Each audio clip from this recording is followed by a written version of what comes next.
नमस्कार, online teaching में आप सभी का स्वागत। हमारा आज का पाठ रहेगा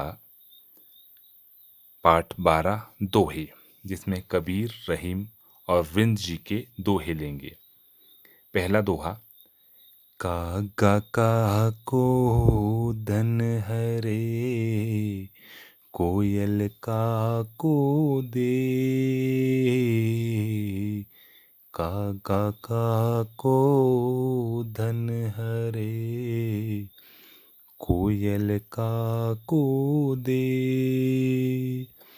मीठे वचन सुनाई के, जग अपनो करी ले। कबीरा, जग अपना करी ले। जी हाँ, कबीर जी ने बहुत ही सुंदर कहा है। यहाँ पे कौवे और कोयल की वाणी के विषय में उन्होंने बताया है कि कोयल मीठा बोलकर सबके मन को मोह लेती है, सबको मोहित कर लेती है। सभी कहते हैं कि कोयल बहुत मीठा गाती है और सभी उससे प्रेम करते हैं।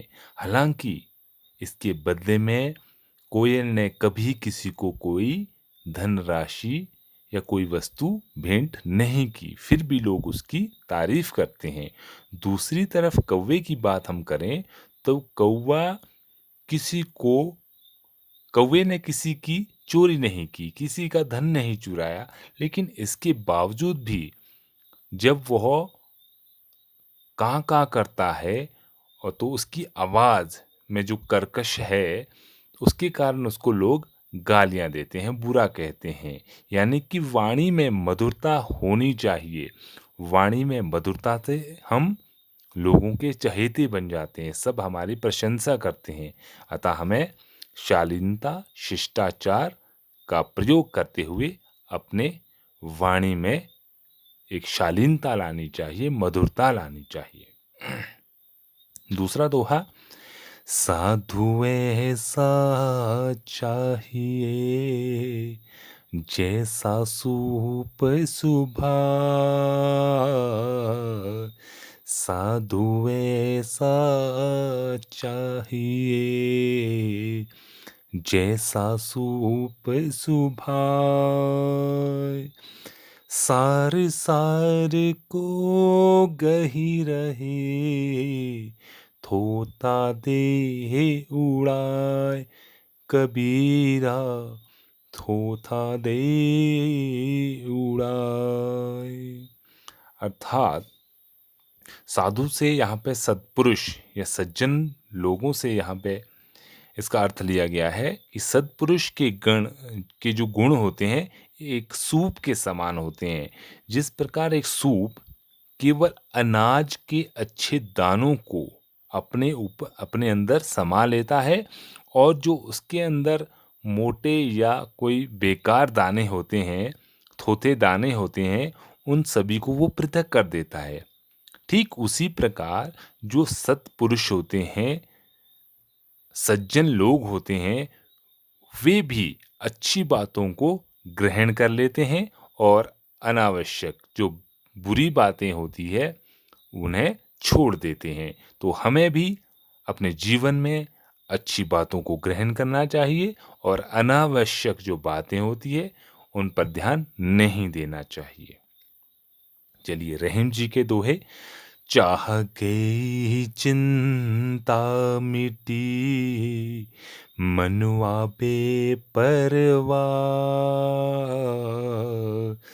चाह गई चिंता मिटी, मनुआ बेपरवाह। जिनको कछु न चाहिए, वे साहन के साह रहीमा। वे साहन के साह। अब रहीम जी ने कहा है, चाह गई चिंता मिटी, यानी चाह का अर्थात है इच्छा, आकांक्षा। हमारे मन में यदि कोई भी इच्छा नहीं है, आकांक्षा नहीं है, यदि मनुष्य अपने जीवन से संतुष्ट है, उसे कुछ भी पाने की चाह नहीं है, मनुआ बेपरवाह अर्थात तो उसके मन में कोई भी चिंता नहीं है, उसका मन बेपरवाह है। चिंता स्वाभाविक ही उसके मन से दूर हो गई। उसका मन बिल्कुल बेपरवाह हो गया। ऐसे मनुष्य होते हैं जिन्हें ऐसे मनुष्य जिन्हें कुछ भी नहीं चाहिए, वे अपने आप ही अपने राजा होते हैं। वे शाहनशह, वे अपने राजा स्वयं ही होते हैं, क्योंकि उन्हें किसी बात की चिंता नहीं होती। अंतिम दोहा आज का रहीम जी का ही लेंगे। रहीमन ओछे नरन सो, वैर भली ना प्री।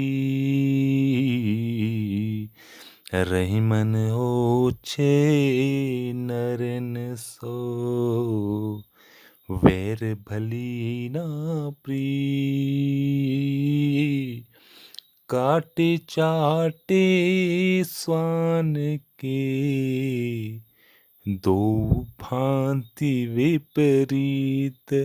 रहे मन दो भांति विपरीत। रहे मन ओछे नरन सो। ओछे नरन मतलब जिनका दिमाग कम काम करता है, जिन लोगों के पास दिमाग की कमी रहती है, जिनकी सोच समझ में बहुत कमी रहती है, यानी कि कम दिमाग के व्यक्तियों से वैर भली ना प्रीत, ना तो उनकी प्रीति अच्छी है, ना दुश्मनी, अर्थात ना उनकी मित्रता अच्छी है और ना ही उनकी दुश्मनी अच्छी होती है।